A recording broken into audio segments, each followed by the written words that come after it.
The Quran says you are busy piling up, calculating, developing your careers, your money, your occupation, your wealth until you visit the graves. Think about it. When was the last time that you went to a funeral? Was it your mother? Was it your father? Was it your grandfather? Was it your uncle? Was it your cousin? Was it your friend? Was it your wife? Was it your husband? The last time that you visited the grave, when you went to a funeral and you saw that person whom you loved that was laughing, crying, live, boasting, wealthy, educated, denying, arrogant, whatever they were. What was the demeanor of the people when you walked in that funeral home? When that person was stretched out in their last suit? What was the demeanor? Were the people cracking jokes? Were they dancing? Were they clapping and singing songs? No. Silence. Melancholy. Trauma. Why? Because every person that walked in that room, seeing that person stretched out, the first thing they thought about was not the person. The first thing they thought about was that one day this will be me. So Allah said, Alhaakumut takathur. All of us, all of you are engaged in running your mouths, doing your business, multiplying, buying houses, cars, business, whatever you're doing. And when you're told about God, religion, life, morality, you're saying, look, I ain't got no time for that. I ain't got no time for that. I don't want to hear that. I don't even believe in God. Matter of fact, I don't even know if I'm going to die, and if I do, maybe I'm coming back again. As a matter of fact, science is so sophisticated that I think really that they're on the verge of being able to solve the whole thing of death soon. We ain't got to die. If we got enough money, we don't even have to die. See how arrogant people can be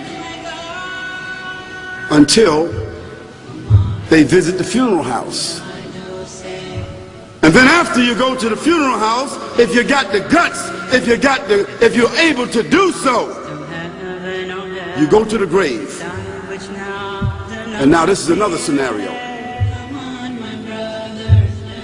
And you say to yourself, is that it?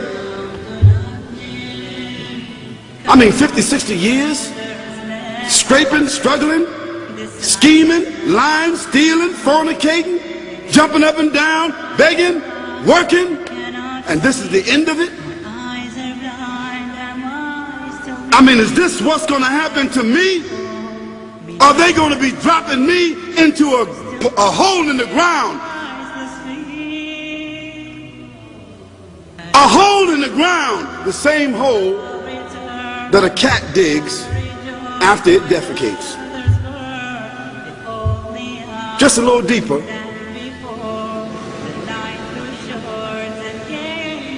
But for the same reason. The cat digs a hole because the cat has dignity. Something that human beings don't seem to have. Instinctively, the cat digs a little hole, covers it up. Humans have got to be taught to do that. But it's for the same reason. So you and I, we're going into a hole a little deeper than the one the cat dug. And all the people that's crying, pulling out their hair, screaming, almost acting like they're falling in the thing with you. They want to just jump in there with you. Not really though, you know, it's all an act. Because ain't nobody really going to jump in there and stay in there. They don't love you that much.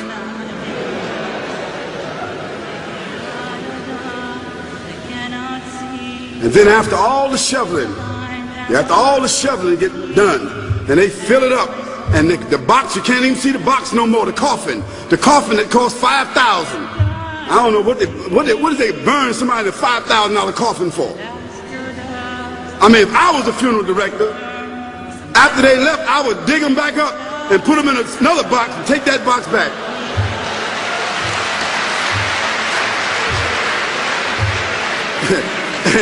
and honestly, I'm telling you, that's what they do. Yeah.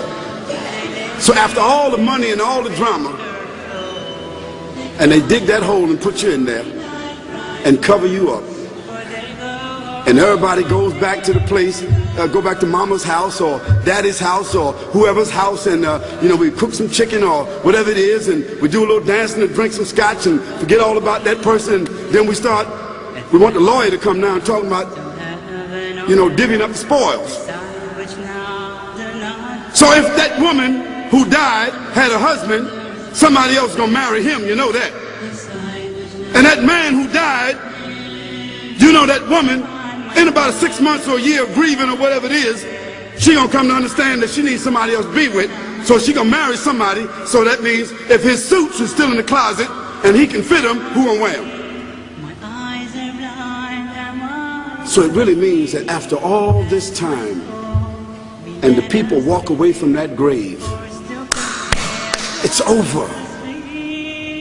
What about that person in the grave? What's happening? Because you know and I know that death is almost like sleeping. Death is like sleeping. Your body is gone. Your body is dead. Your spirit is gone. But your consciousness is there. Yes, brothers and sisters, you and I are going to know when the people put us in that box and put us in the grave. We are going to know. Your spirit is gone. You can't shout. You can't call out. You can't say, don't leave me here. But you're going to be hearing and you're going to be seeing, because that's a different kind of consciousness. But you can't move. And in that grave, this is when the real trauma is going to begin. Because there's a reason for humans to go inside the grave. If the Creator wanted to, He could have caused us to live and then disappear into the atmosphere. But He didn't. He caused us to go into another womb called the tomb. You started out in the womb of your mother, and you wind up in the womb of the earth called the tomb. From the womb to the tomb. This is the whole trip. And this is what you have to think about.